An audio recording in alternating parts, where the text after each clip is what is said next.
Okay. And could I ask everybody to keep yourselves muted unless you're speaking, please, just to keep ambient noise to a minimum. So thank you very much and welcome to another Conversation with Heart Community Group. And this time I'm delighted to welcome Jamie, Quince Starkey from Down to Earth, Derby. Good to see you, Jamie. And thank you so much for your time. I know you've only got 50 minutes, so we'll have to be super efficient. So do you want to start by telling us, just sort of paint a picture for us of what Down to Earth Derby is and what it does, and maybe where the inspiration came from for you? I can do this. This is something I do every day. So, and then I have to try and mix it up to make it interesting for myself. So I'm not saying the same old story. So Down to Earth Derby, it was an idea that kind of came from my back garden. Funnily enough, yeah, came from the back garden, came from a bit of an epiphany. I don't think there's any other word for it. From my conflict that I was feeling internally. So shop floor factory fitter. I've worked shift work for the last 10 years of my life. I've worked planes, trains and automobiles in Derby. I've gone through the motions of feeling the, negative effect on my body from working shift work. And I'm a nature enthusiast at heart. So doing them kind of things and being a nature enthusiast, there's an obvious conflict there. And yeah, I remember being in the back garden with my wife after she forced me out because I was just being a zombie on the sofa and, fed up with feeling disempowered, disengaged, not doing enough with the problems that we face. And she was just like, come on, let's go out in the garden. Let's just spend half an hour. Let's just see what we can get done. We're out there for about 3 hours and all them thoughts and feelings just disapparated, they'd just gone. And I felt so empowered by just having my hands in the soil, so engaged by being able to see what difference I could make in the garden and how that had an effect on me was like, it's life changing. You guys will all know this, that relationship with nature is paramount. And I had like a brain, it was like a brain storm, just like fully just dumped in my head. And, building airplane engines and talking to the lads on the shop floor and being connected with them, but being a nature enthusiast and, knowing that the problems that we face are so, they're so massive that people just can't connect with them. Why can't we just make it more accessible then? And that's where the thought was, right? Our relationship with nature, our disconnect with nature, that is the problem that we face. That is the utmost problem that we face, is our disconnection with nature. It doesn't matter how big or small it is. We're disconnected with our food. We're disconnected, with the surrounding environments that we live in. We're disconnected with, like even our communities. We don't really talk to each other. Across, holistically, we're disconnected from nature. So how do we reconnect people with nature? How do we support their relationship? And it was about making things accessible. So making things accessible, how do we make things accessible? Well, obviously, there's a lot of physical spaces that people can go connect with nature. They're all around us. They're not the problems. It's the psychological barriers that are the problems. Psychologically, how do we connect people with nature? How do we make it accessible? And, I'm someone that people can relate to. Bit of a blessing and a curse in a sense. I can relate to the lads on the shop floor, but also I can relate to other people. And I kind of, with that relation, I just started filming stuff on social media. Literally, that's all we did. We started with saying, how cool is this? How cool is it growing potatoes in buckets? How cool is it that we go for a walk in the Peak District? I mean, the Peak District on our doorstep in Derby, and then we could go to the pub after, and it's like, this is where it's all at. This is banging. And social media just blew up. Like it just went crazy. And kind of that was a concept stage for me, going, there's something in this. People are seeing there is a connection with what we're doing and how we're bringing that message and relaying it.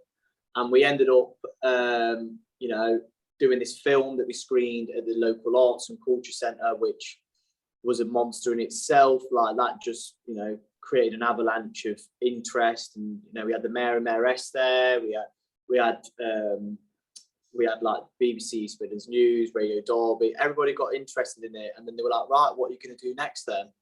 And we're like, oh, we've not really thought that far. And then we set up a community allotment. So we set up this community allotment.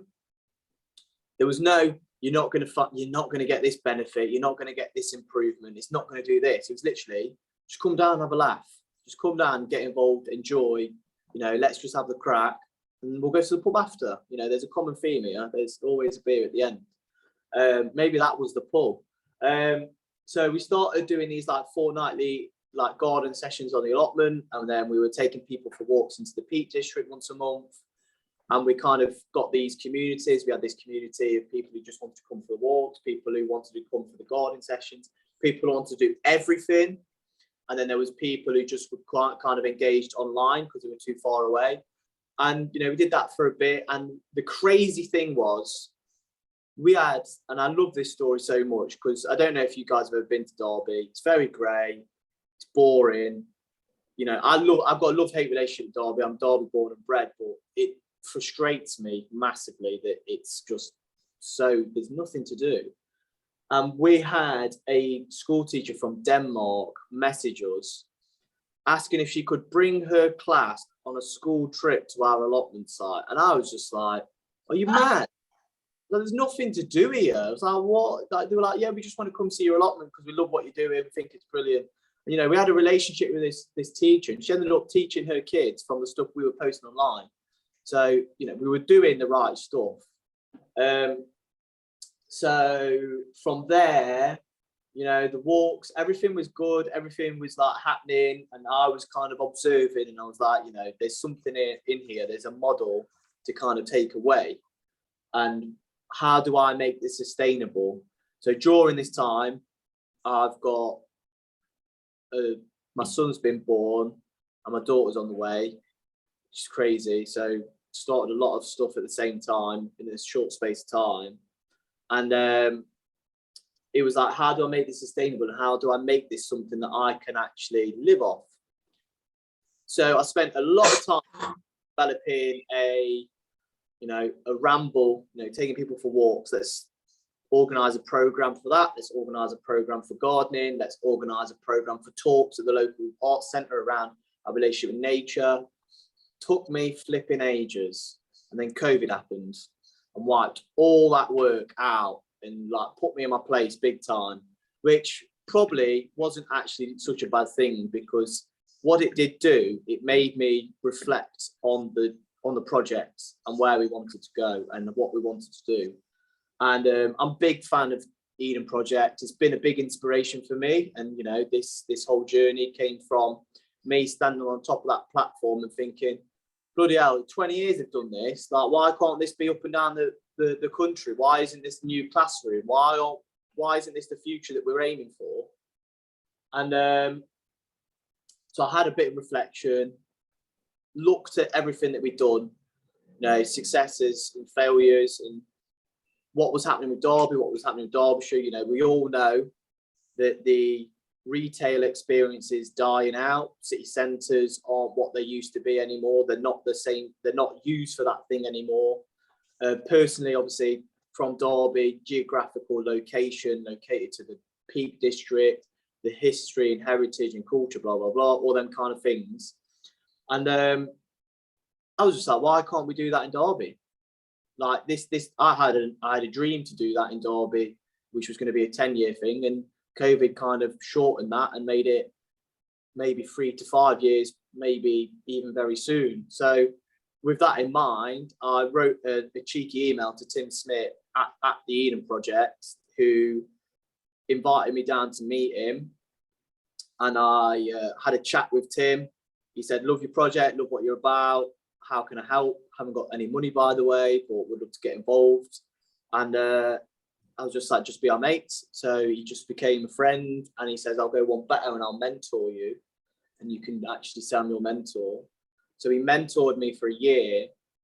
And then in that year, I had kind of the belief to just go and create a team of people who wanted to do something in the city and in Derbyshire, and started bringing people together. Some of these people came through social media out of this community of people who were so passionate about the project. And we ended up kind of creating a bit of a core team to still in this idea. And then we went back down to Eden Project after COVID version 2 or whatever it was, can't remember now. And we went behind the scenes. We met the team who run things, and seeing how it works and operates, and kind of had another catch up with Tim.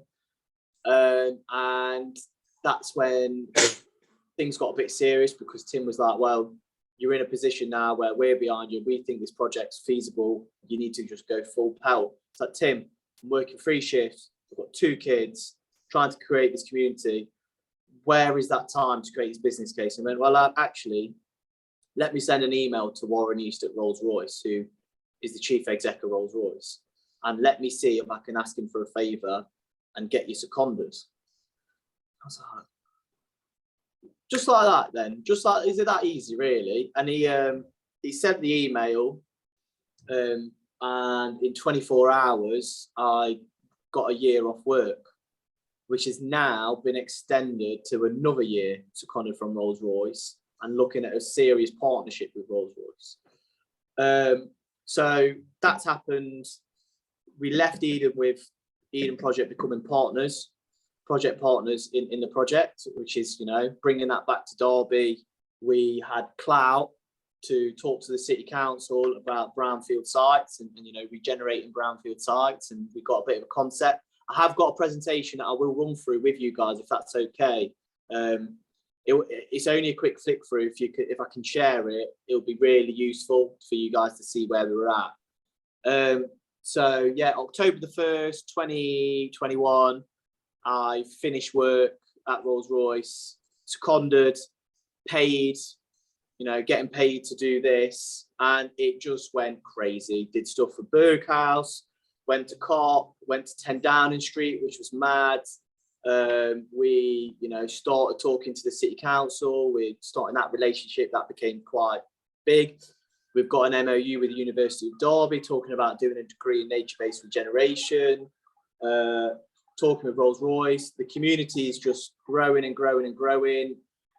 At the minute, we've got 2 projects running in the city right now. We've got a thing called the City Lab, which is like an exhibition space. So we've got an exhibition up and running, and that's happening. And then we've got this Force for Nature, which is more the programmatic stuff. So we've got kids making seed bombs and planters, and there's hundreds of stuff I've missed out. Yeah, fantastic. No, really fantastic. And what I love about what you've been saying is the kind of almost, you seem surprised, like it's kind of one thing leads to another, and if you just go for it, stuff happens. And I think that's really inspiring. So run through your presentation. How long is it? It's not long. I can run through it quite quickly. Because we want to make sure we have some time for questions. Yeah. Can I share? Yeah, you should be able to.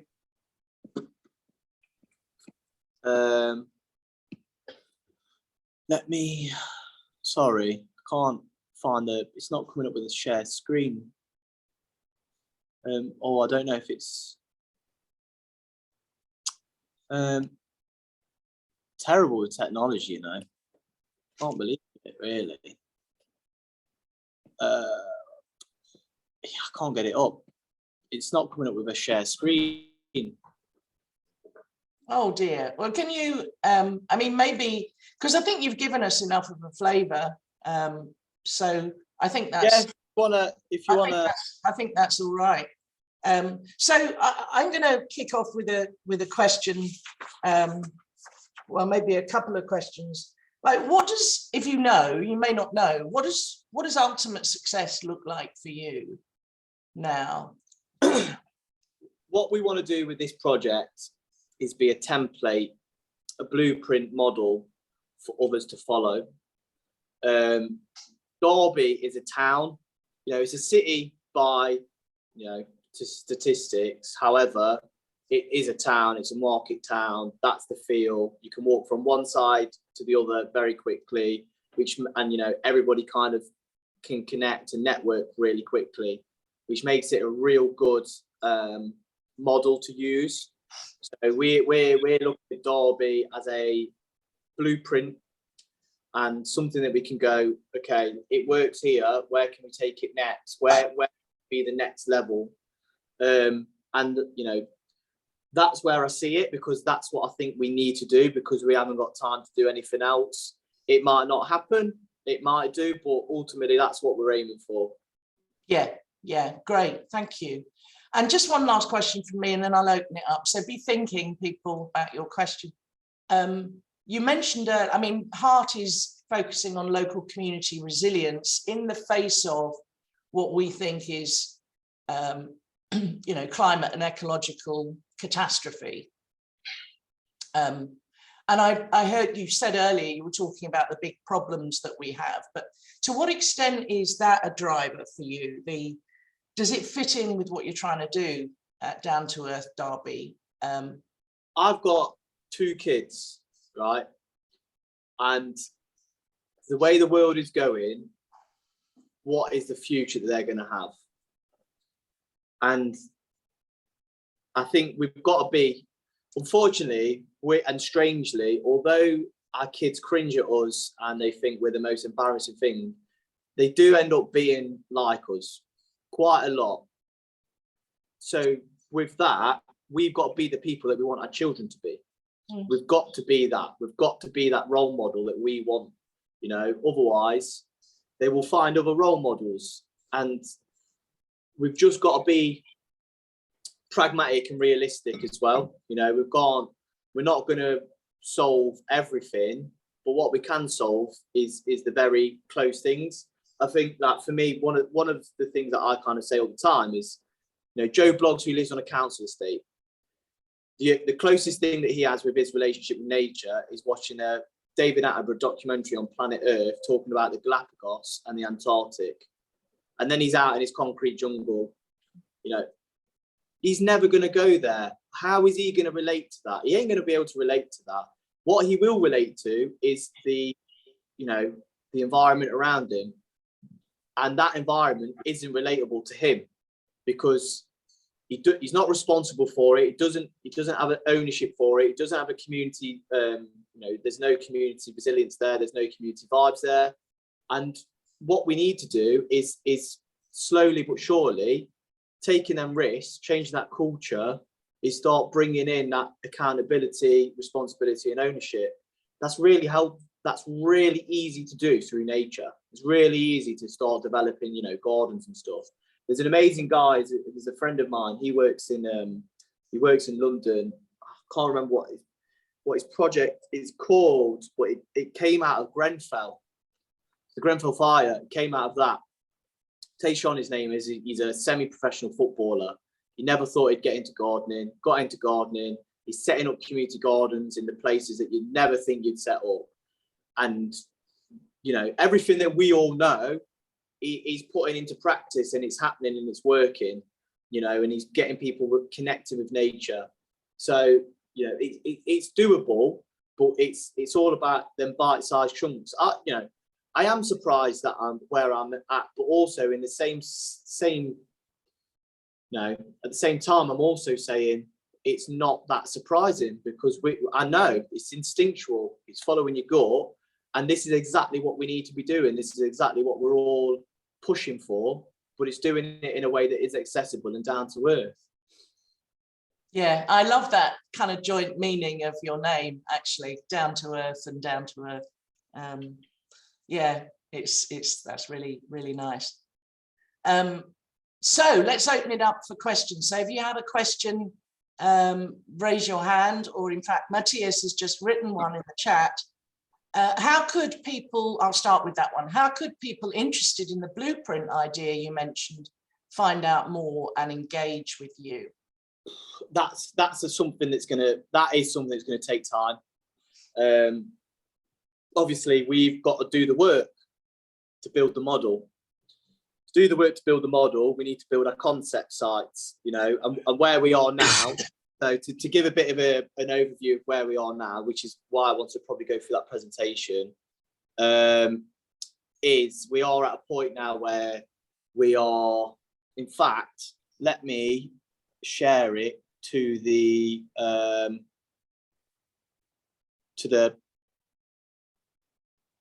yeah, you know what I'm trying to say. So yeah, we've got the city now listening to us. We've got these possible sites of regeneration, discussing lease agreements and all the legality, which is a learning curve in itself for me. Is you know, is a job in itself. And what we're essentially doing with Derby now is, you know, consider the Eden project in Cornwall. It's one place. It's got a lot of different things happening on one side, right? Imagine if Eden project was in an urban environment and had different elements all over the place, but they were all interconnected. So one of the projects that we've got that is a concept but is moving very quickly, is possibly going to be our first project, is a botanical cocktail bar in the city. Now, everyone likes to drink. It's really easy to get across that project sustainably. You know, we can make money from it, which will invest into the other projects. That's kind of evolved now into being and I am going to share that now. I can share that because I've just seen it. So that's, no, I'm not. Oh, that's so annoying. And what I'll do, Kim, after this, send it round. Yeah, I'll send you the presentation, and then you can share it between yourselves. Yeah, that's where I'll end there. Oh, who's found it? I've just gone to your website and shared. Oh, hey. Well done, Kate. Well done. So we've had this rendering, we've had this modelled by one of the local themed attraction companies that have partnered with us now, who are supporting us. So this is the VR experience that they've developed for the Electric Daisy. You know, botanical garden, that's the concept, that's the theme. It's going to have day use and night use. It's not just about drinking and getting drunk. It's about being conscious. It's about locally sourced. It's about circular economy. It's about knowing where everything comes from. It's about being carbon neutral, blah, blah, blah. It's an educational tool in itself because it's informal, that people don't necessarily want to connect with nature, come down. There might be a hen party, come for a cocktail workshop. They're going to leave with seeds. You know, they might leave with mint or whatever. They're going to grow that in the garden. We've started their relationship with nature. So no matter where that access point is, no matter where that journey starts, it's got to start somewhere. So yeah, we've got these various projects that are kind of connected. One of them being a city farm. Yes, so here we go. So these pictures here. So the one on that one on the left is that one is our overview of the city of Derby. So the head architect at Eden project, very luckily to have that partnership with them, have done this design, which is quite Quentin Blake, you know, the Roald Dahl illustrations. Yes. Very playful, you know, which is another thing. We want adults to feel like kids again, to have that inspiration and wonder and creativity, and, you know, bringing that to the table. So that Electric Daisy is the bottom left-hand corner. That's that idea at the bottom of one of the main streets in the city. The cathedral and the museum, we've kind of created a community green space to utilize that, which is there. And then over the river, we've got flood mitigation works happening. There's a lot of funding potential there. Severn Trent work in Derby, Derbyshire, and in the Midlands. A lot of the flood mitigation works, I will say, haven't worked in the past. It's, you know, flood walls. All it does is push the water further down. Yeah. And it still doesn't do what it's supposed to do. So what we've said is, Derby's back is on the river, which you can actually see the city completely doesn't touch. The city ends at the river. They don't use the river, which is crazy. Like, it's the River Derwent that runs all the way past the Peak District. We should be utilising it as a cultural offer, as an environment, as something to support biodiversity, flood mitigation, blah, blah, blah. So what we've said is, can we come up with an idea for a urban wetlands that mitigates flooding? You know, the university can use to study. We can bring biodiversity back to the city. It becomes a cultural offer, becomes a tourist attraction. It brings people to Derby, you know, and you know, people went mad for that idea. They went crazy for it. They loved it. And then if you follow down the road on that side, you'll see this space called the Future Farm. So obviously by 2050, the majority of population is going to be living in urban environments. One of Derby's unique selling points, it has a land workers college, a horticultural, agricultural college, 10 minutes away from the city centre that doesn't connect with the city. We want to connect with the city, educate, inform, etc. on growing food, bringing in the right partners. I'll leave that there. I'll let you guys have a look at the website. You can have a look at the presentation. I'll send that over to you. But yeah, fantastic. Thank you. Conscious of answering questions. Brilliant. And Matthias, you know, by all means, go to the website, and I'm sure Jamie would, you know, connect with you and engage with you as it develops. Thank you very much. So, who else? Hands up if you have a question. Yes, Sheila, if you unmute yourself. Yeah, hi.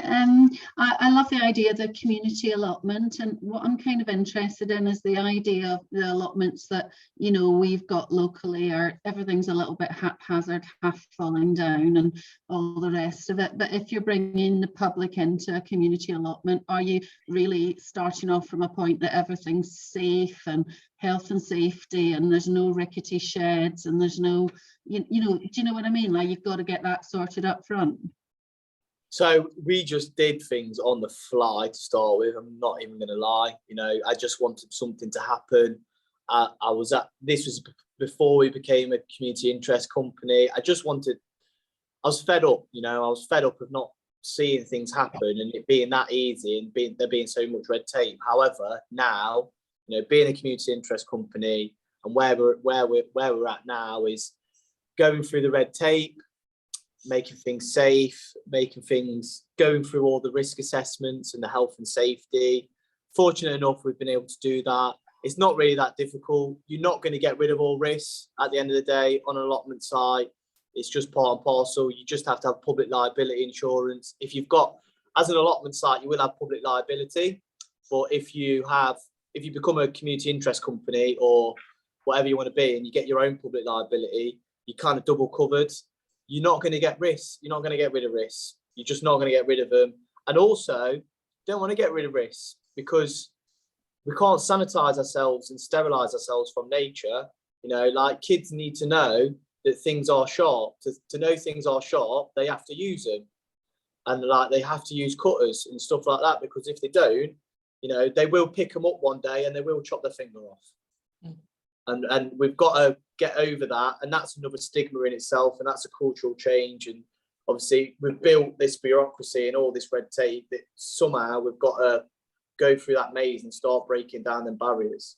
What I will say, we are like looking at community allotment spaces and looking at gardens, and we're kind of seeing the issues with them and seeing the problems with them, especially with the leisure time of the younger demographics and how accessible they are for like single parents and, you know, students and etc. Although they do have their places, community allotments and community gardens and public gardens, we need other places. We need to revolutionise other green spaces to be far more accessible. And I will tell you something that we are in works around that, but you can't tell anybody. Okay. We're looking into kind of the way that we're looking into this next project is the commons. You know, the commons. We've had the commons for the people, run by the people. What does the new commons look like for people's everyday life now? How do we revolutionise that for the future? So that's a big project that we're looking into, and it's something that we're super passionate about, because that is another model in itself that if we do it correctly, it brings in big partners, big alliances, you know, and then we can roll that out. We can roll that out across the country. Yeah, fabulous. we've just come back from a trip to Scotland, and one of the things I was delighted to see there is the crofters. They're still allowed to use the commons land for grazing, which isn't the case kind of really anywhere else. You know, so land just gets owned by somebody wealthy, and that's the end of it. Crazy, isn't it? Yeah, yeah, fantastic. Who else? Who's next? Hands up.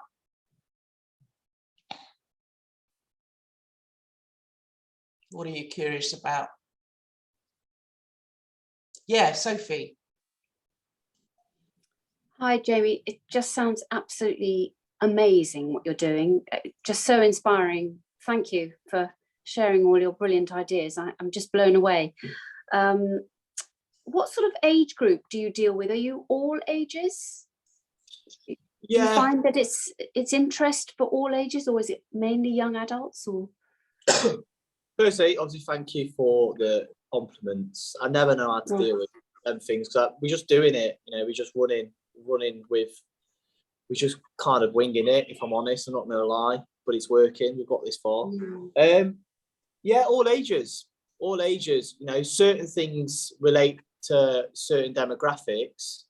Obviously, it's really helpful that I'm a dad who's 30, you know, who does what I do in my other time, and it really helps with attracting the demographic that we want to engage with. You know, a lot of community organisations, a lot of like kind of people who are future thinking now and moving towards developing ideas to, you know, move into the areas that we need to move into.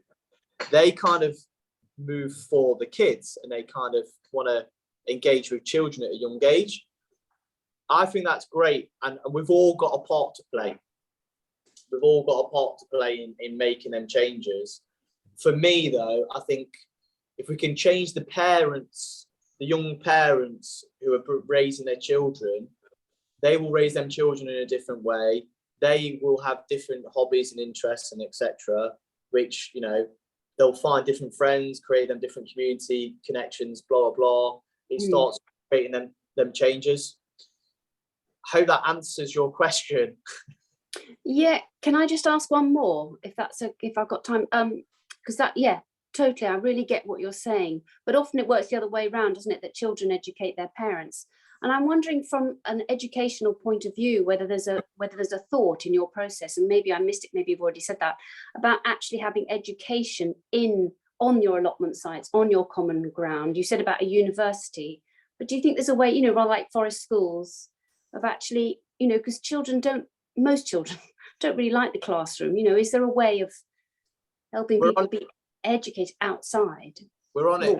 We're on it. We've got the beautiful thing about Down to Earth now, in the position that we're at, we've got people from all walks of life wanting to volunteer, all different skill sets, all fed up with society, all fed up with the way that things are going, all fed up with feeling insignificant and not being able to make a change. And, you know, we've created a space that we can facilitate for people to be themselves. And then my job is finding a job for them in Down to Earth and bringing that skill set through and empowering them to just go, you know, do your thing. So right now we're running this mini festival called the Force for Nature, which is all the programs. You know, we're running seed bomb making, and we're getting kids making, you know, recycling Tetra packs and doing microgreens, and they're going mental for it. They're loving it. And the person who's running that, the person who's project managed that, is someone who's actually volunteered with us for a couple of years, who now is working for us 3 days a week, who is an ex-teacher who's left school because it broke her.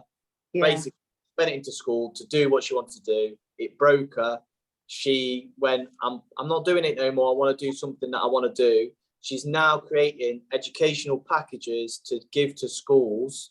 You know, because schools aren't going to go.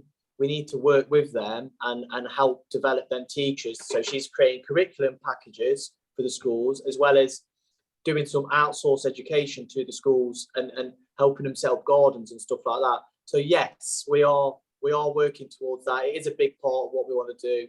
We're very holistic with what we want to do, and we're very holistic, which means we're spread very thinly across. So it takes a long time to grow So we are growing quite quickly with a short team, and watch this space. It is going to happen in Derby very quickly. There's a lot of big things coming through, and 4 years ago, if you said to me we'd have the relationship that we have with the city council and the support, I would have told you to jog on, or other expletives. I would have gone, that would have never happened. That would never happen here. And I'm overwhelmed with the support that we've had. They've obviously got agendas, but as well as everybody else, but we've got to work with each other. That's probably one of my biggest advice is unfortunately we've got to partner with people that we don't necessarily agree with or want to work with. Just do that. Yeah, brilliant. Thank you. Yeah, thank you. You've obviously got a real knack at communicating with people as well. Thanks very much, Jamie. Nice one. Just a couple of quick questions on the back of Sophie's. One is, what do you most need now? What are you short of? Like, if you had a magic wand, what would you? Money. Okay. Always money. It always comes back to money. Time is money and all that rubbish. I've got a core team that we're running on a shoestring. We've created 3 jobs. We've created 3 full-time jobs between 6 people, let's say, and we're on a shoestring budget running on grants. Obviously, I'm fortunate enough to be seconded by Rolls-Royce. The thing that's going to take this project to the next level is that funding. That funding only comes with confidence, especially from the government funding and private investors and blah, blah, blah. All that comes from us building confidence and getting spades in the ground and making these projects happen. Yeah, great. And the second one is, what have you, and you've already mentioned this a bit, but what would be your 1, 2, or 3 pieces of wisdom that you'd pass on? What have you most learned that might be helpful for other groups? Partnerships. Partner with as many people as possible, and I mean that as in possible, as in realistically. Don't try and make friends with everybody and bring everybody in. Like, it's got to be phased. But this only works on partnerships, and that advice came from Tim, right? Eden. Another one, which is from another good friend of mine. And I think this is to go towards the creative side of people and that fed up, just crack on and do something. Ready, fire, aim. Yeah. Ready, aim. Just crack on and do something, and then you'll tunnel in on the actual vision and the target eventually. But you've just got to get on and do something, no matter what that is. Just crack on and do something. And also just be realistic and pragmatic, and that down to earth kind of being, that's how we're accessible. We're accessible to everyone because of how we talk, because we're realistic, and also, Extinction Rebellion have a place, but they can't do what we can do. All the big corporates and all the big people in that kind of private sector, we can connect with them. And we'll let them use us as the narrative, and I'll let Rolls-Royce use us as a marketing, because that supports our agenda. This is part of that partnership thing. If we can work with them, because people aren't going to stop going on holiday, are they? They're not going to stop flying planes. Rolls-Royce isn't going to go anywhere. They've built another test bed. However, if we can work with them and change, the lads on the shop floor, if we can change their minds through novelty, but also work with the exec senior leadership stuff to develop different ideas around them doing things, and bring in, let's use them. No, I like that. You're not precious in that sense about only working with certain people under certain conditions. And thank you very much. Caroline's just put in the chat, she sees a lot of similarities between your project and the East London Waterworks Park, which includes wild swimming, biodiverse areas, gardening and education, and she's put the website there. So brilliant. thank you for that. So we've just got another 5 minutes or so, folks. Let's have one really good last juicy question or a couple. Juicy question. Yeah, Michael.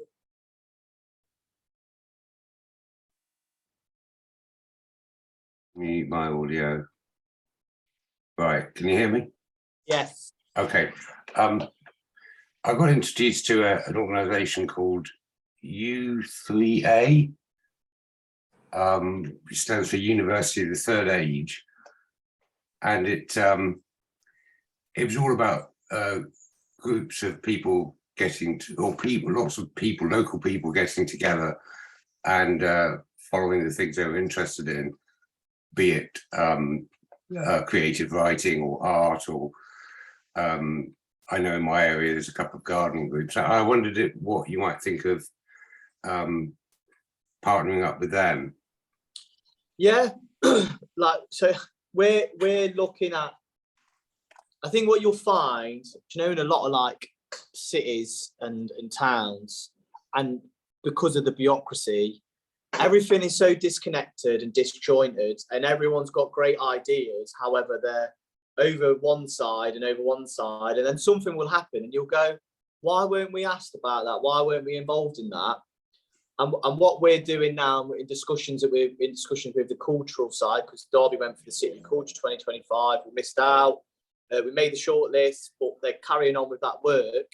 What we're finding is we need a space, we need a hub where everything can connect and everyone can come together and everyone can share their ideas and share their visions, but also there is a framework and model in place where it's not like word vomit, and everything is just like, doesn't even make sense because you can't make even plan.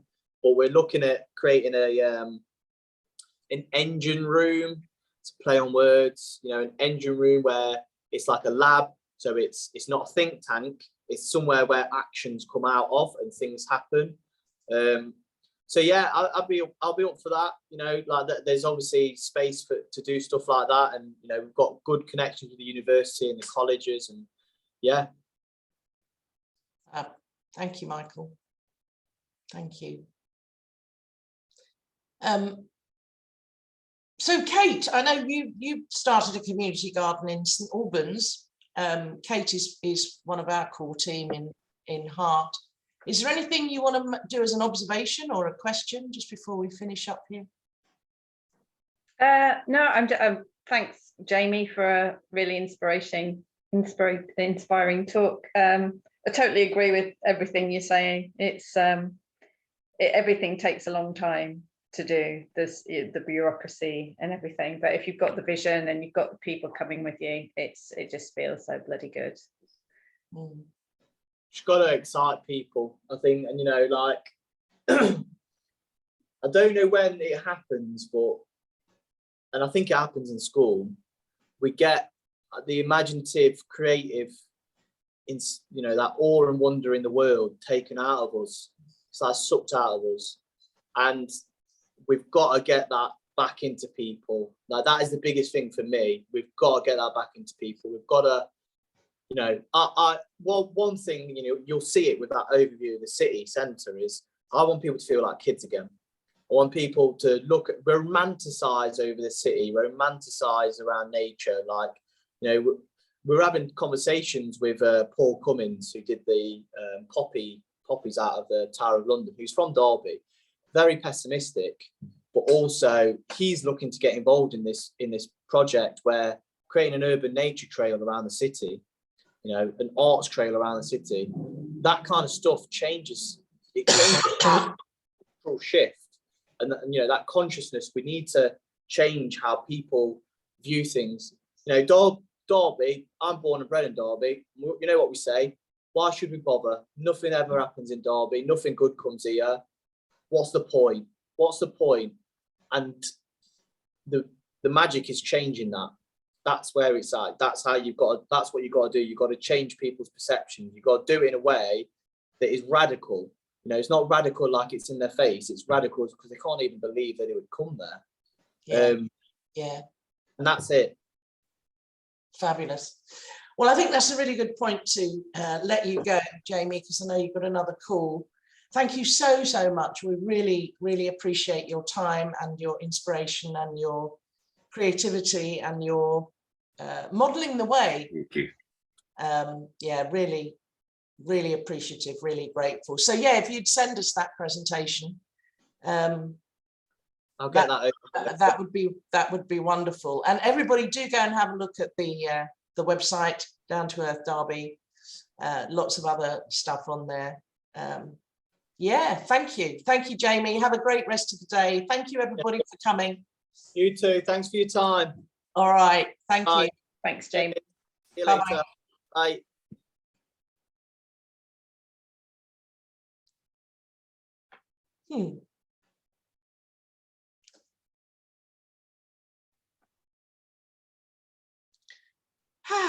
Well, thank you all very much for coming. Is there, I was going to kind of log off now, unless there's anybody who wants to say anything or ask anything. Do have a look at our other upcoming events on the website, heartcommunitygroup.org. Got lots of fabulous events coming up. But yeah, thanks for coming. What did you think? It was very good, and I think getting the people together, local people, is massively important